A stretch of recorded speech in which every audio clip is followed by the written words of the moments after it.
Combats qui changent l'histoire. Il y a plusieurs combats qui changent l'histoire de l'homme. Que la foi, ce n'est pas l'absence de la peur. La foi, c'est avancer même en tremblant.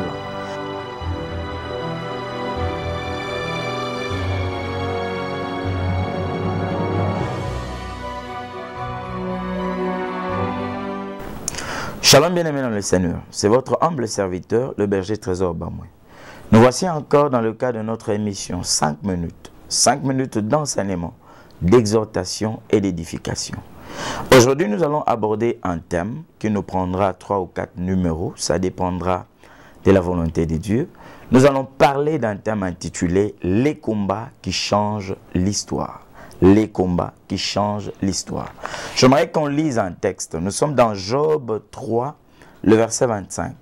La Bible dit « Ce que je crains, c'est ce qui m'arrive. Ce que je redoute, c'est ce qui m'atteint. » J'aimerais qu'on saisisse encore l'occasion pour faire d'une pierre deux coups, qu'on lise un autre texte directement. Juge chapitre 7, verset 13 à 15. La Bible dit « Gédéon arriva et voici un homme racontait à son camarade un songe. Il disait, j'ai eu un songe.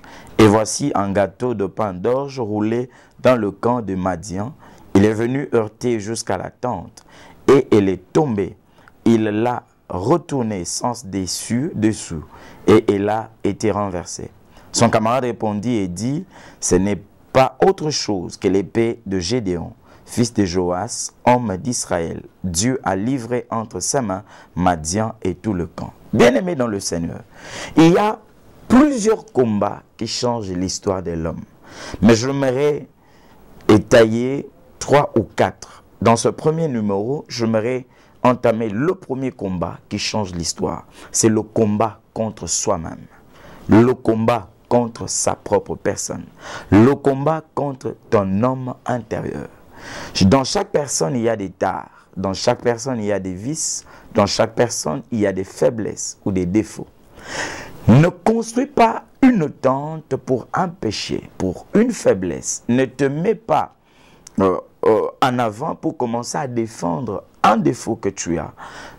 C'est mieux de lutter contre ça, de prier, afin que cette faiblesse devienne une force. Le premier combat que l'homme doit vaincre, c'est contre ses doutes, ses peurs, ses craintes, ses hésitations. Dans ce texte, on parle de Gédéon. Gédéon, l'Éternel lui avait déjà dit que je suis avec toi, vaillant héros. Tu vas vaincre Madian comme un seul homme. Gédéon a eu la grâce d'écouter la voix de Dieu. Mais malgré cela, il doutait. Il était dans la peur. Il était dans les doutes, dans les hésitations. Il n'était pas convaincu que cela pouvait arriver. Je vais vous dire une chose, que la foi, ce n'est pas l'absence de la peur. La foi, c'est avancer même en tremblant. Même quand on sent qu'on tremble, on doit avancer. Même quand on sent qu'on hésite. J'aime ce qu'un homme de Dieu a dit dernièrement, que même quand on ne voit pas clair, on avance. C'est comme quelqu'un qui a une voiture. Cette voiture n'éclaire qu'à 50 mètres ou à 100 mètres la nuit, les phares. Mais il peut rouler une longue distance, des centaines de kilomètres, avec ses phares qui éclairent à 50 mètres ou à 100 mètres. Pourquoi? Parce qu'il sait qu'à chaque étape, ça va se déplier.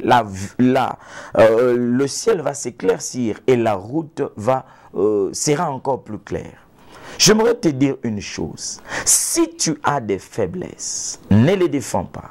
Si tu as des péchés que tu n'as pas encore vaincu jusque-là, ne défends pas, ne normalise pas cela, ne généralise même pas ta faiblesse. J'entends des gens dire, ah, nous tous on est dans ces choses, personne n'en est épargné.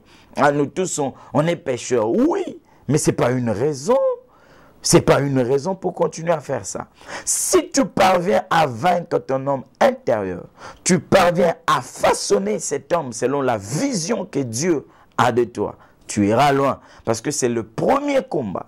Il y a des gens qui ont vaincu le monde extérieur sans vaincre son homme intérieur.